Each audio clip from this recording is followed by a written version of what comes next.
It's good to be here with you tonight. It's good to have another opportunity to speak to you. I tell you, you're troopers to hang in this long. I know we've been throwing a lot of information at you. We've been here longer, I'm sure, than we're accustomed to being here. And we've got just a little bit more to go tonight. Another hour and a half, 2 hours, we'll be done tonight. And we'll try not to quite do that. But I want to say on behalf of all the speakers, thank you so much. Thank you to the elders for deciding to do this. Thank you to the congregation for the support that you've shown. It is so encouraging to us as speakers to see the involvement that we're seeing in these Bible studies and these things that we're talking about, despite the fact it may not be the things we're accustomed to speaking about. We only hope that we have encouraged you in some way, the way you've encouraged us. It's been a blessing to be here with you this week. Of course, we'll be here again tomorrow night as we do the Q&A, and I'm looking forward to that. That's one of my favorite things that we do in this week, and we've got some great questions back there, and I certainly am looking forward to talking to you about those things as the other gentlemen are as well. I want to speak to you tonight, though, about the different outcomes, the different consequences of these two very different worldviews that we've been talking about as we talk about atheism and as we talk about theism. And I mean very different worldviews, because when you really stop and you think about what we're talking about, when we talk about atheism and when we talk about theism, these worldviews are so different, it is almost as if they're describing two different species or two different realities, in fact.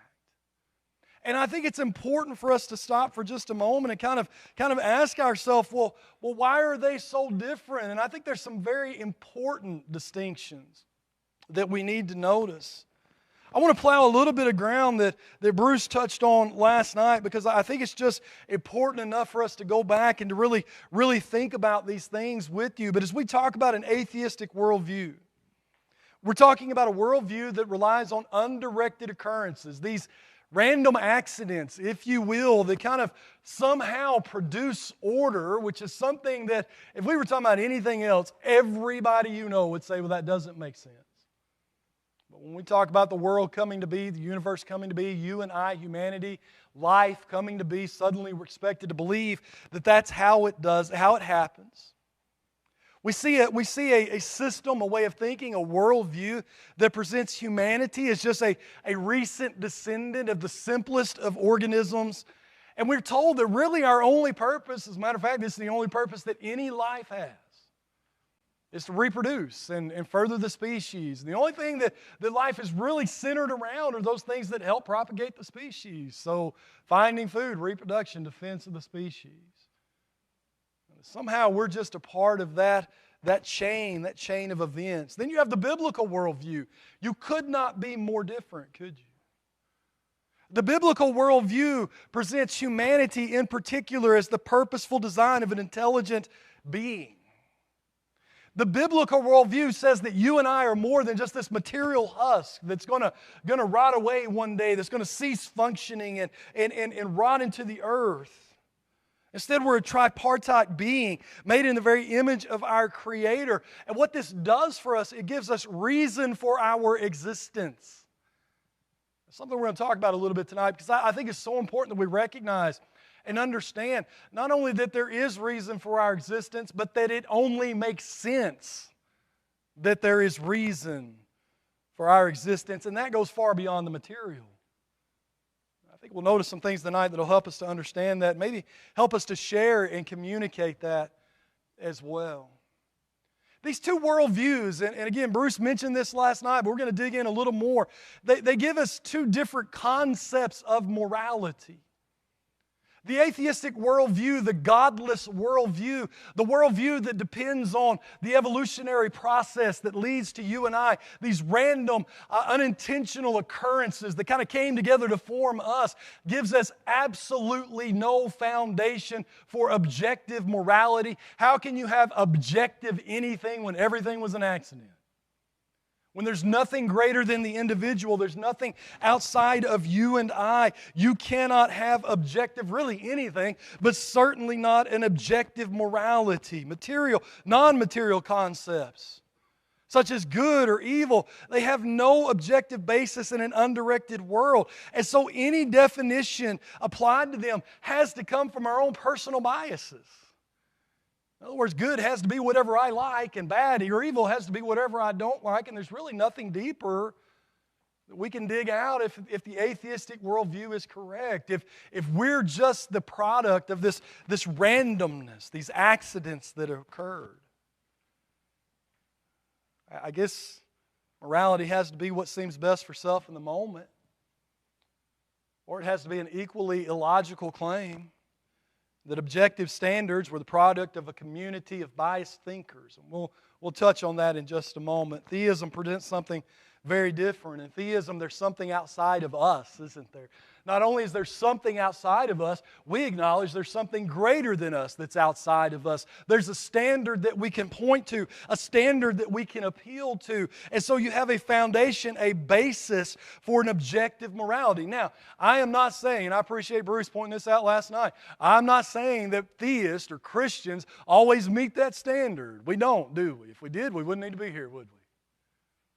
No, we fall short, we make mistakes. Sometimes we just set our minds against the very will of God and we go off into intentional rebellion. That doesn't mean there's not an objective standard, though, and that's what we're talking about. An objective standard, something that applies to you and to me equally because it simply is. The theistic worldview gives us, in this paradigm, we can understand that an action is either right or wrong based on its relationship to God's law. I don't have to wonder if lying is right or if lying is wrong. God's law tells me it's wrong, it's done. We know what we need to know, right? In this paradigm, in this worldview, we're able to know if something is good or evil based on its relationship to God's nature. God is good. Therefore, those things that are consistent with His nature, they are good. Those things which are inconsistent with His nature, they are by definition evil. I don't have to wonder what that is. I can go study the nature of God. By the way, something we need to be doing. I can go study the nature of God, and as I study the nature of God, I begin to understand what good is. Not because it's what I want it to be. Oftentimes that might not even be the case. But because it is. Because it's objective. Because it's outside of me. Because it's determined by something that you and I can't alter. But you and I can learn about. And you and I can understand. So when we're talking about atheism and theism, we're talking about a difference that's far greater than one question. It's not just one question, does this one being exist? It has impact far beyond that. Far beyond that. Have you noticed what's happened in our country in the past 10 years? How we've devolved, and I don't know any better way to put it. We've become less civilized. We've become less united. We've become less moral in almost every metric that you could possibly measure. Have you ever wondered why that is? I don't think it's that hard to figure out. The atheistic worldview is prevailing in our society. I know a lot of us don't want to think that about our country. We want to believe we live in a Christian nation. If that was ever true, it's not anymore. Just go look at the polls. Go look at the statistics. Simply not the case. And brethren, I don't think it's an accident that we're seeing the de-evolution of our society mirroring this move away from God, this move away from theism. The two go hand in hand. As a matter of fact, I don't think you can have one without the other. We're talking about real practical things that we need to be aware of.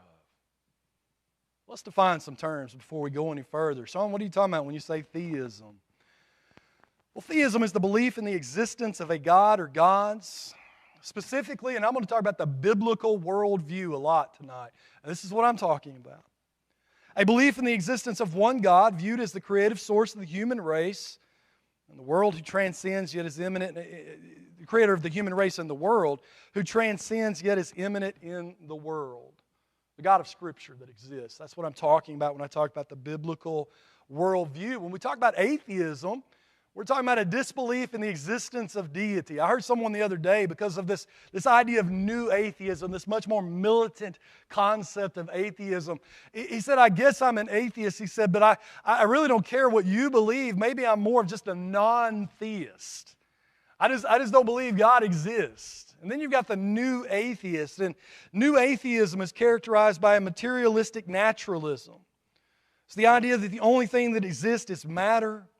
All things are composed of material, and all phenomena are the result of material interactions and are governed solely by natural laws and forces as opposed to that which is supernatural. And again, we're going to see this principle over and over and over tonight as we talk about the consequences of this atheistic worldview. I want to talk about 3 consequences with you tonight. We could probably find some more, but these 3 I want to talk to you about tonight. Number 1, the destruction of reason. I am going to posit to you tonight that atheism destroys reason. I know that sounds backward. What we've been told our whole lives is the atheists are the reasonable ones. I don't believe that to be the case. And I don't say that to be derogatory. I say that because of the very initial assumptions that the atheist has to make in order to defend his position. They simply don't work. And you know how logic works. You can make a lot of logical deductions, but if those initial assumptions are wrong, too bad. You'll never be right. I think that's exactly what we see with atheism. Secondly, there's the removal of purpose for humanity. And I think this is something we need to think about and we need to talk about because the results of it are being played out in front of us every single day of our lives. We see it every time we turn on the news. We see it in so many of the tragedies and tragic stories we're experiencing. I think a lot of it goes back to this nihilism, this removal of purpose. That is a direct consequence of the atheistic worldview. Last but not least, we're going to notice degradation. The fact that atheism devalues humanity in a very, very destructive way. Well, we've mentioned Richard Dawkins a few times this week. We might as well get him one more time.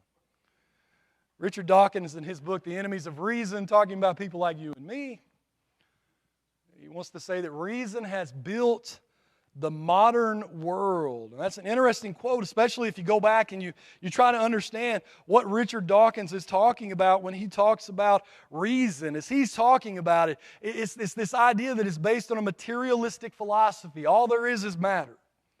It's a philosophy that leaves no room for God or any thought process that includes God or a creation. All of these things would be considered unreasonable on their face. If you start there, then you're just not using logic, you're just not using reason. And we got the modern world by moving beyond that, by ignoring those things, by accepting that they were myth, and if we hadn't done that, we wouldn't have everything we have right now. It's a bold claim. It's a bold claim that doesn't work, by the way. We'll see that in just a second. Madeleine Murray O'Hair, she says atheism is based upon material philosophy, which holds that nothing exists but natural phenomena.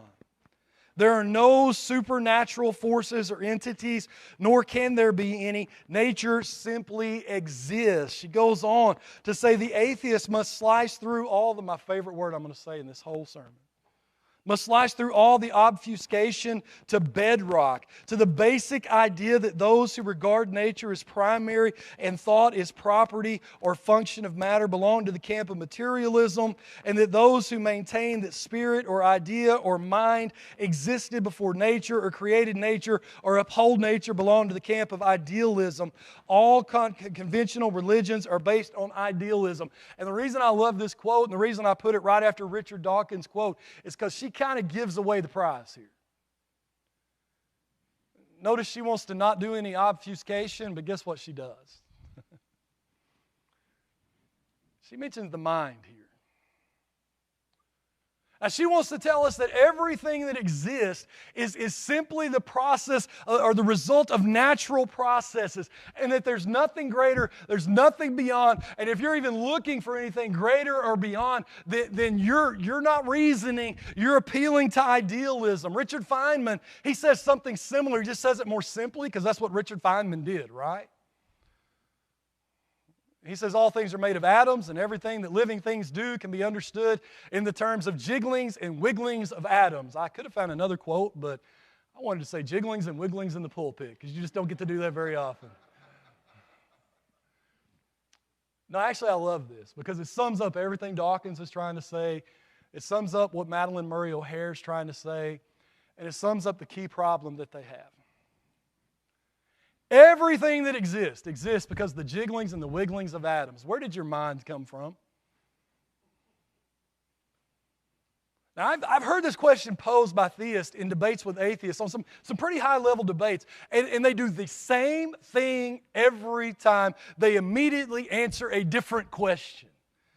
And listen, if you're talking to your friends or neighbors who are atheists and you ask them this question, they may very well do it. I'm not saying they're being dishonest. I'm saying they're listening to people who are. Because I promise you, Richard Feynman's smart enough to know what the question was. Richard Dawkins is smart enough to know what the question is. Madeline Murray O'Hare is smart enough to know what the question is. Sam Harris is smart enough to know what the question is. Where'd the mind come from? And they will immediately try to tell you where the brain came from. I didn't ask about your brain. I don't care about this biological blob housed in your cranium. I know you think you know where that came from. Where did your mind come from? What atoms are jiggling and wiggling that cause you to think? Because thought is not material. Thought is not material. Where did you get that from? And friends, I don't think there's an answer for that the atheist can give you, because it gets way outside of the realm of natural process. Thought itself is immaterial. How does immaterial come from that which is material? They could throw out some fancy words, but all they're going to do is tell you where the brain came from. They can't tell you where the mind comes from. The very thing that they're using to formulate these statements that tells you that the mind shouldn't exist. Where's it come from? You know who else asked this question?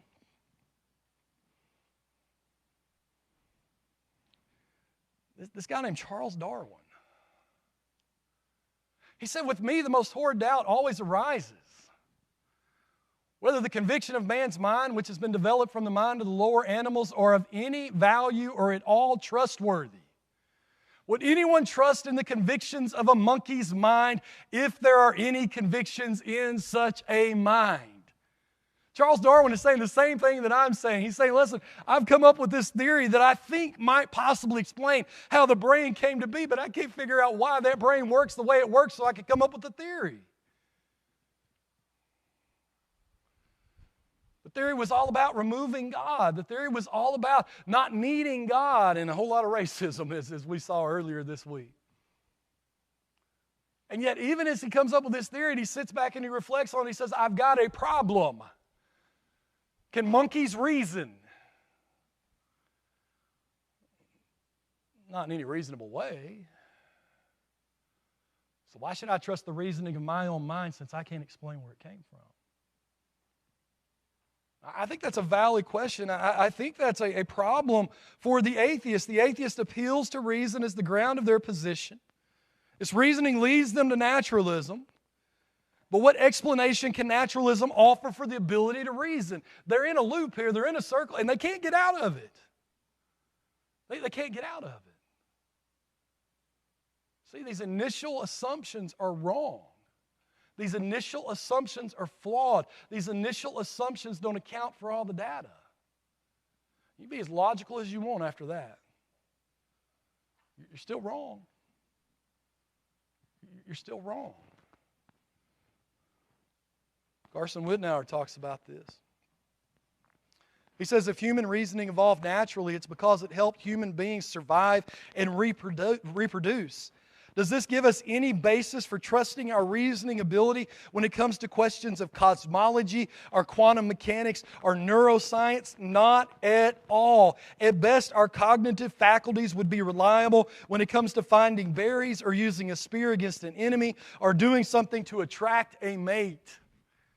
I asked a moment ago, can monkeys reason? I'm sure y'all have all seen some videos where the monkey figures out how to get the food. Okay, he figured out how to get the food. Can he do math? Bad example, I can't either. But can he look up into the cosmos and wonder why the stars are there?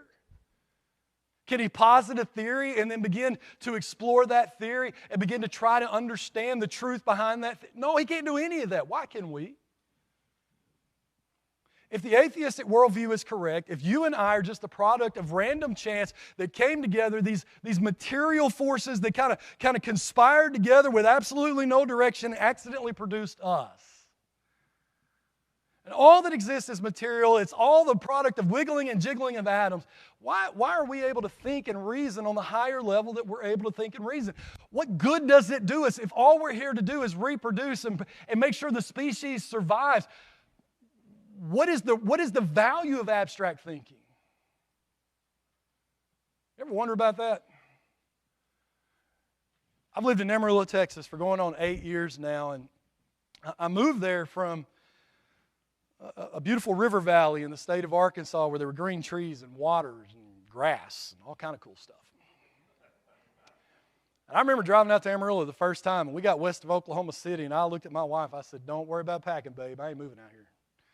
It's ugly." And I figured something out. There's a lot of beauty out there if you know where to look, mostly magazines that show pictures of other states. But you know, you talk to anybody that's lived in Amarillo any amount of time, and you tell them how there's no scenery, and they'll say, "Oh, you should see the sunsets." And you know what? They're right. We have some of the most beautiful sunsets, and there's nothing to get in the way. You can see Alaska if you look one way, and Mexico if you look the other way, and you can see California if you look in the west. And buddy, you see some sunsets, and they're beautiful, aren't they? Beauty. You know what beauty is. I know what beauty is. I imagine you like a beautiful sunset just as much as I like a beautiful sunset. Why is that? You know what that is, don't you? It's why we have so many of them in Amarillo. It's dirt in the air. Why in the world do we look at dirt in the air that turns colors when light refracts off of it and say, "Wow"? And that is a universal human experience, isn't it? How does that help us propagate the species? Or feed the species, or defend the species? Has your dog ever looked up at the sunset and went, "Wow"? No. Why? Because there's a difference between us. Because there's more to us than the wigglings and jigglings of atoms.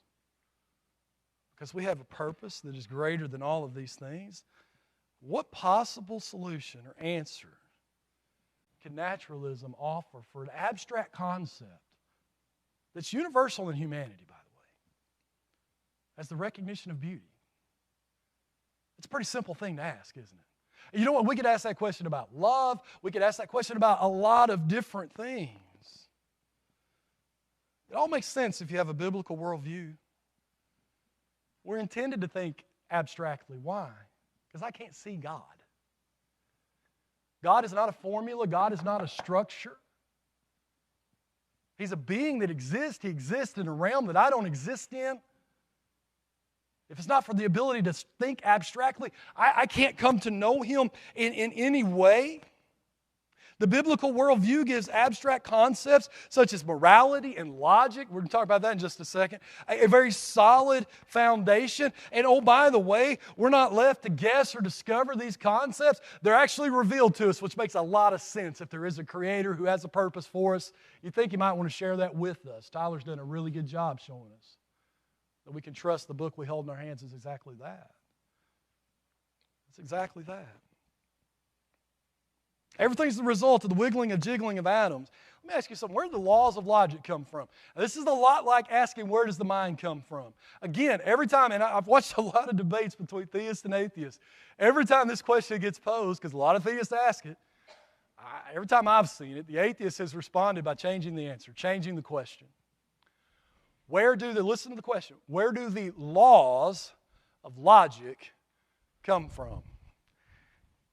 And again and again and again and again, the atheist answer to this is some form of the following statement: the laws of logic came from a community of thinkers throughout the years who conceived of these laws of logic. No, they didn't. What logic did they use to conceive of the laws of logic? It's a little switcheroo there. The question they're answering is, how did we come to identify, define, or describe the laws of logic? Look, that's an interesting question. It has nothing to do with whether or not there is a God. That's an interesting question. It has no bearing on our subject tonight. I want to know where the laws came from. I want to know where the reality of logic came from. Because logic's the same. I don't care what part of the world you're in. Logic's the same. I don't care what time in history you're in. It supersedes humanity. It supersedes the individual. It's not a material construct. You can't touch logic. You can't see logic. You can see the results of it, maybe. But what Adam slapped together to make logic? It doesn't work, does it? It doesn't work that way. Think about the law of non-contradiction, right? The law of non-contradiction states that A cannot be A and not A at the same time. I didn't get my nap today, so I know that's a little confusing to say at 8:30 at night. So let me help you out a little bit. What am I saying here? I cannot be me and not be me at the same time. That makes more sense, doesn't it?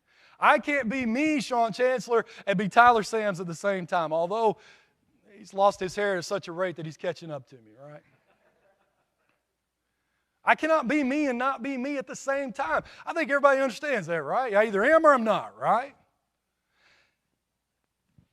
Does that require humanity to exist to be true? The law of non-contradiction? Does that require a community of thinkers who can recognize the law in order for the law to exist? It doesn't, does it? The law of non-contradiction is true whether we're here or not, right? Think about it this way. The universe cannot exist and not exist at the same time. Now, my atheist friends are going to tell me the universe is what? It's something like 13.7 billion years old. The earth's only, according to them, 4.5 billion years old. And according to them, you and I have only been around for a handful of the millions of those 4.5 billion years. Was that statement true 13.7 billion years ago? Yeah, it would have been if there was a 13.7 billion years ago. Would have been just as true then as it is now. It was just as true without us as it is with us. I mean, think about what I'm saying. Let me illustrate it graphically. The universe cannot exist and not exist at the same time. It doesn't matter if we're here or not. Brother, no group of thinkers conceived of logic. Now, over time, did men understand, describe, recognize, realize the laws of logic? Absolutely. But they were already there. They were already in effect. They're not material concepts that required on atoms jiggling and wiggling. They're based and they're rooted in something outside us, something greater than us. I think that first law demonstrates it must be so. How does the atheistic world explain that? I don't know. But I know the theistic world can. It's rooted in the nature of God, just like morality. God is logical. Therefore, there is logic. It's been revealed to us as we study and understand the nature of God. So it's not up to you and me to guess what is and isn't logical. It's not up to you and me to create logic. It's been revealed to us. The very thing you would expect, by the way. If the universe were created by a creator who then made us and had a purpose for us. Go ahead and open your Bibles up to Ecclesiastes chapter 1. Ecclesiastes chapter 1. I'm going to talk about this idea of purpose. And I think this is such an important idea. You know, as you sit back and you think about Solomon and what Solomon's doing in the book of Ecclesiastes, it's almost like he does a social experiment trying to answer the question that we've posited tonight. What is the outcome of atheism? Now, I'm not saying that Solomon stopped believing that God existed. I don't think that's the case. But he certainly practiced what we might call a practical atheism. It's like he went out and he said, I'm going to live like God isn't. I'm going to see how that works out for me. Of course, you know the story as well as I know the story. It doesn't work out for him very well. Notice Ecclesiastes chapter 2, beginning in verse 1. He says, I said to myself, come now, I will test you with pleasure. So enjoy yourself, and behold, it too was futility. I said of laughter, it is madness, and of pleasure, what does it accomplish? I explored with my mind how to stimulate my body with wine, while my mind was guiding me wisely, and how to take hold of folly, until I could see what good there is for the sons of men to do under heaven the few years of their lives. I enlarged my works. I built houses for myself. I planted vineyards for myself. I made gardens and parks for myself, and I planted them. I planted in them all kinds of fruit trees. I made ponds of water for myself from which to irrigate a forest of growing trees. I bought male and female slaves, and I had homeborn slaves. Also, I possessed flocks and herds larger than all who preceded me in Jerusalem. Also, I collected for myself silver and gold and the treasure of kings and provinces. I provided for myself male and female singers and the pleasures of men, many concubines. Then I became great and increased more than all who preceded me in Jerusalem. My wisdom also stood by me. All that my eyes desired, I did not refuse them. I did not withhold from my heart any pleasure.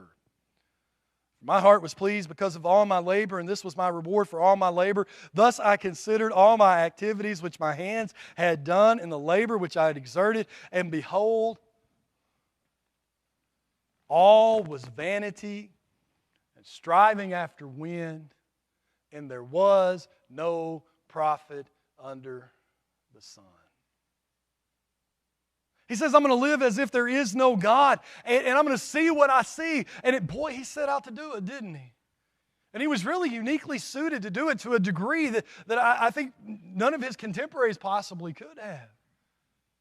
And so he set out to entertain himself with all sorts of different pleasures. He set out to just be as rich as he could. This materialism that you see so much of. And he went to all of this and did all of this to an extreme. Boy, according to atheists, he should have been the happiest man that ever was. All was vanity and striving after the wind. And there was no profit under the sun. A little later in the book, he's going to look at that life and he's going to say, it would have been better if I was miscarried. That's harsh. I mean, that's saying something, isn't it? Solomon looked at all that so many in the world today would say, this is what we want, this is what we need. Don't give me that God business. Give me everything I want, every physical pleasure, all the intellectual stimulation, all the wealth that I could possibly hoard up. Give me that and I'll be happy. Solomon says, no, you won't. By the way, all of human experience says, no, you won't.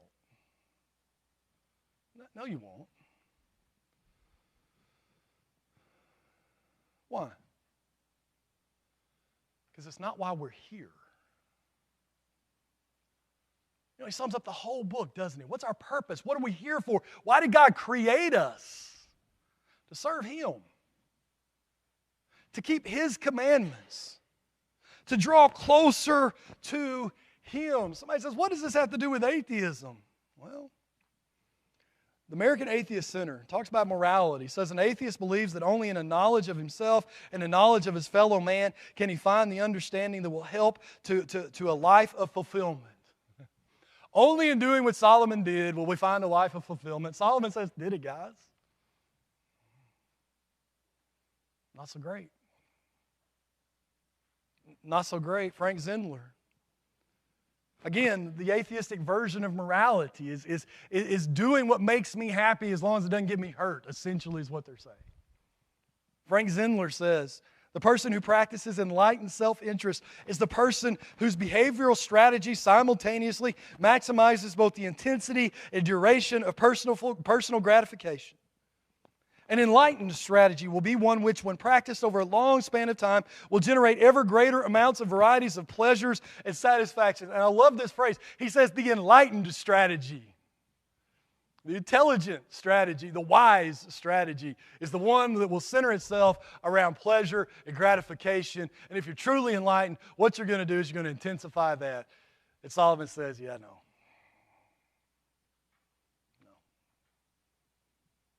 Solomon says that's actually the foolish approach. That's actually the approach that leaves you hollow and empty and lost and anxious and depressed. And we could go on and on and on.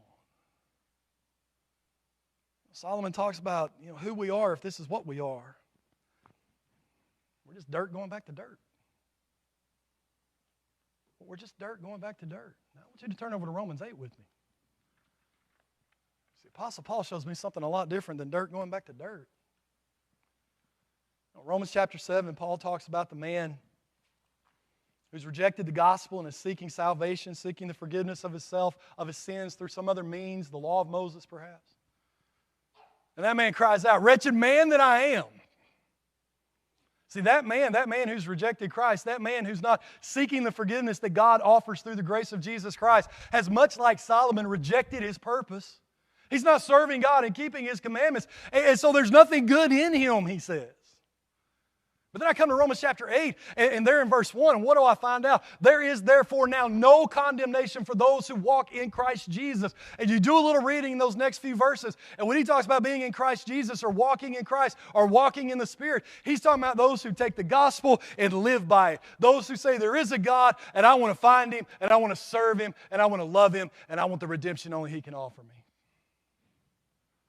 And what we find out is through that we become sons of God. I'm not just some random accidental being who's wandering around until finally I'm not. I'm a son of God, he says in Romans chapter 8. That doesn't mean life's going to be all roses. No, there's going to be suffering. We talked about that last night. And Paul deals with this in Romans chapter 8, doesn't he? He talks about this suffering and he says, but wait a minute. There's something better. There's something so much better that the suffering is worth it, verse 18. I consider that the suffering of this present time are not worthy to be compared with the glory that is to be revealed to us. Drop down to verse 22. What are you talking about, Paul? What could possibly be good enough to make the suffering we experience here in this world worthwhile? For we know that the whole creation groans and suffers the pains of childbirth together until now. That creation, I believe he's talking about, is the new creation, the child of God. The pain of childbirth is interesting.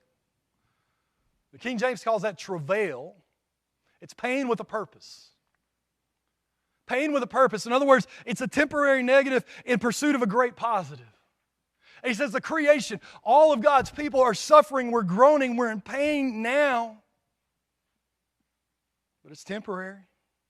Verse 23, and not only this, but we also ourselves, having the first fruits of the spirits, even we ourselves groan within ourselves, waiting eagerly for our adoption as sons, the redemption of our body. We talked about the resurrection of Jesus Christ Sunday night. I talked about a death reversal. Bruce last night talked about a super reversal. And I think this is what Paul's talking about. I think this is what you and I are living for. I think this is what makes suffering worthwhile. I think this is why we're able to reason and think abstractly. I think this is why we can consider and approach and comprehend concepts like love and like logic and like beauty. Because I think all of these are wrapped up in this doctrine Paul's talking about. It's the doctrine of the resurrection, in which death and sin are truly and fully and finally defeated. We are fully and finally redeemed to suffer no more, to live in glory with God, to be in His fellowship. And brother, that's why He made us. That's why He puts Adam and Eve in that garden. He's there with them. And He wants that and more for you and me. And that's what He made us. He saw a goal worth attaining, a purpose in His suffering, a reason for the life that He lived. And let me tell you something. This is something the atheist cannot offer you. The purpose in suffering. Here's what God offers. It's not just suffering. It's sacrifice so often, isn't it? And here's what God offers. God offers a life. And guess what? You're going to suffer one way or the other. You can suffer for no good reason if you want to. Or you can sacrifice. You can say, I will willingly endure. Because the end, the goal, the result is worth it. And it recolors and it refigures and it changes suffering. It changes how we see it. It changes how we think about it. It changes how it impacts us. You think about all that Paul says about his suffering in the book of 2 Corinthians. It's not just that list over in chapter 11. Go read chapter 1. It was rough. Paul, why would you do that? Because it gets me closer to my purpose. Because it brings me closer to my Lord. Because I'm pursuing something greater than physical comfort, emotional comfort. I'm not in it for the fun. I'm not living like so many among us today are to be happy. I'm living to be resurrected. I'm living for a purpose. And this offers humanity an outlet for our intellect that makes sense. You know, I kind of joke, actually I wasn't joking at all, I was dead serious about how much I love science because of air conditioning. Brother, God did not give us the intellect we have so we could invent air conditioning. That makes sense in an atheistic world, right? Because we're trying to maximize and intensify our pleasure, and it's hard to do that if you're sweating too much, right? That is not why God gave us our intellect. How shallow, how meaningless, how fruitless is that in the grand scheme of things? No, brother, God gave us our intellect so that we could use it to come to know Him. You know, every now and then I'll hear a gospel preacher say, we shouldn't get too deep. We shouldn't teach too deep. What in the world did we get our brains for? Why do we have our minds if it's not to dig deeply into the Word of God and come to know Him? Oh, it's so I can have a good, fulfilling career. Really? How's that working out? You know, maybe you've got one of those. Guess what's going to happen eventually? You're going to retire. You're not going to be able to work at some point. What if you found your fulfillment in life and your career? What is that going to mean that day you walk out? What are you living for now? And I'm not belittling a good job. I'm not saying we shouldn't put our best in everything we do. I think that's part of being a Christian. But it's part of being a Christian. It's pursuing the true goal. And when you begin to think of things through this biblical worldview, and you know, I know a lot of people think that the biblical worldview is just a list of do's and don'ts. What a shallow way of looking at the Bible. What the Bible reveals to us is how to have fellowship with God, our Creator, so that we can be what He created us to be. So that we can find peace. Peace with Him, peace with one another, and I think just as importantly, peace within, because we are doing what we're created to do. You see a lot of that in the world today? The atheistic worldview is prevailing. I don't think anybody can argue against that. It's certainly prevailing. Brought a lot of peace, didn't it? Boy, everything got better, didn't it? Not by any metric I'm aware of. It didn't work. It's a failed experiment. But I just live for what God wants me to live for. I want you to think about this with me. The atheistic worldview, most often, and I think most logically, leads to this philosophy called nihilism. And nihilism is a philosophy that just says, really, there's no point in anything. I'm simplifying, but not by much, right? It just basically says there's no point in anything. And it's a terrible philosophy. It leads to all sorts of tragedy. Some of them I could talk about, I won't tonight, but I want you to think with me about 2020. And what we've seen happen since 2020, right? That 10 years that only took 2 years, right? Have you heard anything about the rise in mental illness that started somewhere around June or July of 2020? You know, when everybody got sent home? And the world kind of shut down. And all of a sudden, mental illness, and it hadn't slowed down. It hadn't slowed down. Cases of depression on the rise. Anxiety disorders on the rise. You see the manifestations of mental illness on the rise. Spousal abuse, child abuse, alcoholism, drug abuse. All those things on the rise. Now, I know there may be some brethren that don't believe in mental illness. Look around. It's kind of hard to deny. All of it on the rise. Why do you think that happened? Now, I think there's probably more than one answer to this. But I think there may be something that kind of comprehends a lot of it. And it's exactly what we're talking about. The world has spent the past 100 years telling us to forget about God and find our purpose in ourselves, find our purpose in our work, find our purpose in all of these physical material things. And then what happened just like that? You're not going to work. You're going to stay home. You're not going to have a lot of fun. You're not going to the movies this weekend. You're not going out to eat this weekend. You're not going bowling. You're not doing whatever it is you like to do. You're not doing that. We couldn't even go get on a lake in New Mexico. right? And they told us 2 weeks. And we all said, oh, hurt me again, right? Give me 2 weeks, I can't go anywhere. That sounds terrible. We all went home with a smile on our face. 2 weeks became 3 weeks, became 4 weeks, became a year.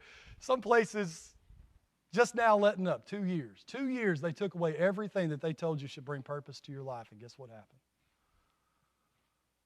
Mental illness skyrockets. Spousal abuse skyrockets. Child abuse skyrockets. Alcoholism skyrockets. Drug abuse skyrockets. Why? Because we took people's purpose away. We took people's purpose away. How about you? I was fortunate. I got up every day of the pandemic, and I went to the church building, and I sat in my office, and guess what I did? I studied God's Word and how to use Zoom. That's what I did.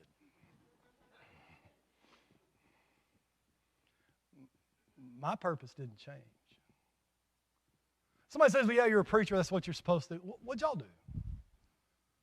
Because I know talking to Christians during that time, especially talking to Christians that seemed like they were doing well, you know what I found out? They read their Bible more. They prayed more. They spent more time with their family. They found podcasts that talked about God's Word. They got on, our members where I'm at, they got on our live stream. We did some extra live streams. They got on those. They started texting me, hey, I found another live stream. I'm watching so-and-so. And guess what? Guess what happened with faithful children of God? We doubled down on our purpose. Why? All those things distracting us from our purpose got taken out of the way. And I'm not saying it was easy for us. And I'm not saying that somehow inoculates us against any kind of depression or anything else, but it sure gives us a tool to use to overcome it. It sure gives us an avenue and a path to defeat it. Why? Because we know our purpose can't be taken away. You can't remove my purpose.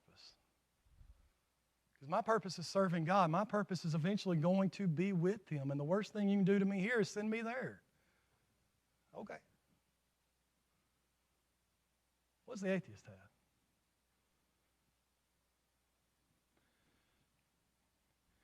You ever notice the complexity, the beauty, and the wonder that is the universe? One of the things I really like about living in the Panhandle is you can drive 20 minutes and you're in pitch black darkness every night, and there's nothing in the way. You can see every star you can see. And then you begin to realize a lot of those little points of light you think are stars are actually galaxies. Or maybe you just kind of look around you and you begin to think about this complexity. Shane's been talking about this irreducible complexity. And you start looking at the complexity of the world. And not just the fact that it's complex, but it's wondrously so, right? It's complex and it works. When we make complex things, they break all the time. God makes complex things, they work exactly like they're supposed to. Are you telling me that all this complexity, all of this beauty, all of this wonder that we have at our fingertips was an accident and was intended and purposed for nothing, that all it's here to do is experience heat, death, and stop? Does that even sound reasonable? That the truth is, at least is what we're supposed to believe, is that all of that was for nothing? That doesn't even begin to sound reasonable to me. By the way, it doesn't begin to sound reasonable to most atheists. They wrestle with this quite a bit in their own conversations. Why would the world be like it is if it's of no value, if it means nothing? What is the purpose of propagating a species if the species has no value? None of these things make sense, do they? Again, Darwin got it. The main conclusion here arrived at, now held by many naturalists who are well competing to form a sound judgment, is that man is descended from some less highly organized form. The grounds upon which this conclusion rests will never be shaken, for the close similarity between man and the lower animals in embryonic development, as well as in innumerable points of structure and constitution, both of high and of the most trifling importance, the rudiments which he retains, and the abnormal reversions to which he is occasionally liable, are facts which cannot be disputed. You're nothing more than a monkey. And he based a lot of that on some pictures he got of embryos that were actually not pictures of embryos. But leave that alone for a moment. Notice what he goes on to say. We civilized men do our utmost to check the process of elimination. We build asylums for the imbecile, the maimed, and the sick. We institute poor laws, and our medical men exert their utmost skill to save the life of everyone to the last moment. Thus, the weak members of civilized societies propagate their kind. It is surprising how soon a want of care or care wrongly directed leads to the degeneration of a domestic race. But excepting in the case of man itself, hardly anyone is so ignorant as to allow his worst animals to breed. Do you hear what he's saying? You and I as individuals have no intrinsic value. Now, he seems to think the race does, the species does, but if the individuals don't, why does the species? What are we accomplishing besides making more of us? Many of us, Darwin would say, should be eliminated to strengthen the more so that we can make some more. I mean, to do what? You see how degraded the value of humanity becomes? I know Christians a lot of times, we scratch our heads and we say, how did we get to a point where there's so many abortions in our country? Friends, it's not a secret. It's right there. Because this atheistic worldview that's been pushed upon us sees us as having no intrinsic value. Your only value is the value you express propagating the species, and if you can't, or you won't, or you're done, then we don't need you. There's too much extra anyway. That's what they would tell us. That's what they would tell us. Richard Dawkins, The Selfish Gene. My own feeling is that a human society based simply on the gene's law of universal ruthless selfishness will be a very nasty society in which to live. But unfortunately, however much we may deplore something, it does not stop it being true, unless it's not. I mean, could we at least ask that question? Unless it's not. If the atheistic worldview, if the evolutionary theory is correct, then you and I don't matter a bit. No one does. We have no intrinsic value.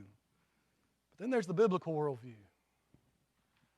It presents each individual as a living soul made in the image of its Creator. It gives us purpose, intrinsic purpose. Not only that, it gives us intrinsic value. Why is abortion wrong? It's murder. It's the taking of a life that doesn't belong to you. But why is that wrong? Because that life has value. Why? Because it's made in the image of its Creator. It was made to serve Him. We're made to be in fellowship with Him. I submit to you that atheism is not a logical worldview. It doesn't take into account the data. It doesn't take into account that there simply are things in this universe that could not come from naturalistic sources. That the wiggling and jiggling of atoms cannot explain everything, including our ability to consider these things tonight, which are undeniable. They're undeniable. But I'll be honest with you, and I don't think this is a problem. I don't want it to be true. I don't want it to be true. You know, a lot of times it's presented as some kind of utopia. Well, if you take God out of the way, you can have anything you want. There's a lot of people who've ignored Him. And what did they get? How wonderful is it to live in a society that denies God? You see, their premise can't get them to the result they proclaim. Why should I follow them? Well, I appreciate your attention tonight. It's getting late, and you have been tuned in, and I certainly appreciate it. If you're here tonight and there's sin in your life, I want to know, why would you go home tonight in that condition? Because there's a God in heaven who wants to forgive you, who wants to be in fellowship with you, who created you for that purpose. If this congregation can help you along that path in any way, right now would be a wonderful time to make that known. Why don't you do that while we stand?